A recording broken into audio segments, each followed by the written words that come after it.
So Lennox, you're back in England, you're back in the ring, the Indigo. Yes. Tell us about it. It's a quiet night with Lennonx Lewis at the Indigo, the O2, and I've invited a couple of my friends because people really want to know about my fight life and all the behind scenes of what happened, and they get to know that on the night. And tell us some of the stories you might be telling on the night. Well, a story. Give us a teaser. A story that I've been telling all day was the Don King story of when he came to Africa, and we left him on the island, and we had to send a boat back for him. And what happened after that? People want to know, well, what happened after that? Well, I said, come to the O2 September 6th at the Indigo, and you can hear everything.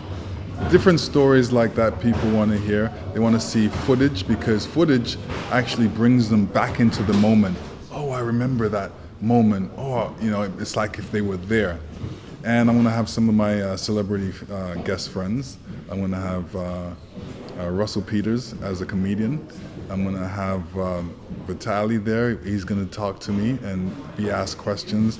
People want to know, why didn't I give him a rematch? Well, you're going to find out on the night.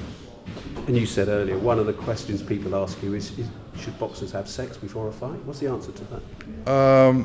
No, they shouldn't. And, they want to know, did I ever have sex before a fight? Well, September 6th, that's when you find out. Now, on to the current scene. It's an exciting time for British boxing, especially the heavyweight division. Yes. What do you think of the latest on the sort of Fury Wilder fight coming up? Do you think that's a little too soon for Tyson Fury? Tyson Fury is always ready. I felt that he wasn't ready for the Klitschko fight, but he pleasantly surprised me. I didn't think he was gonna reach for that fight, but he came to win. Do you think he's got what it takes? Do you think he's got what he had in 2015 when he beat Klitschko? Well, he's making all the right moves. He looks like he's losing some weight, and he's still got the speed and still got the movement.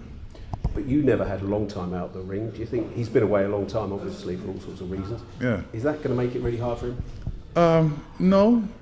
Everybody comes back slowly, and for him, he's coming back slowly. He's had a couple fights, and I'm sure when that fight comes around, he'll have one more before that or whatever. And he thinks the winner of that fight's going to be top dog. But do you think Joshua's going to contend that one? Well, if you want to know that question, September 6th. Indigo, O2, I can tell you. Anthony Joshua obviously is establishing himself here.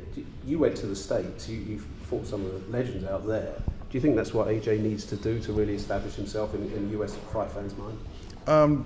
It's interesting because when I was growing up, the belts and the meccas for boxing were in America.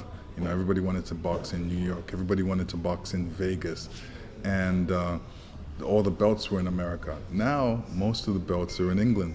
So what you're going to find is a lot of people are going to be coming to England to fight because they want these belts. And what do you think broke down between Joshua and Wilder? What do you think was the reason for that? I look at my fight between me and Riddick Bowe, and we boxed in the Olympics. And I remember when I was getting my gold medal, he said to me, "Oh, I see you in the pros." So I was waiting for us to, box in the pros.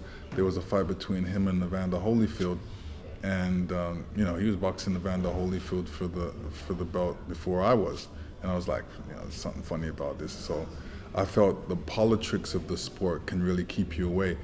The fact that he didn't want to fight me, it was shown. It was shown because he didn't fight me, and he had the chance to fight me. Why wouldn't you want to fight the guy that beat you in the Olympics?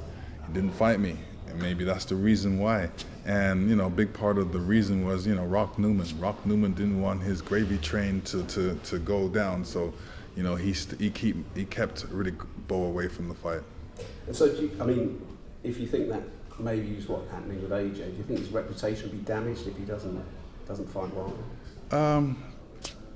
He's the man at the top right now, and he gets to choose who he wants to fight. If he wanted to fight, or if he wants to fight, he can make it happen. And in terms of his going forward, if he beats Povetkin, obviously, he'll be praying that the fight fans are looking forward to him facing the winner of Wilder Fury next year. Do you think that will happen? I think people will automatically assume that that's the way that it should go. But there's other people that make the decisions, and they get to choose. And is it dangerous to overlook an opponent? Look at Povetkin. Obviously, he's had his problems. Very dangerous. Povetkin's been there a while, and he throws a good shot. He knocked out David Price, so he's definitely got that leverage and power to do so. So, AJ better take him very seriously, because he can, change history.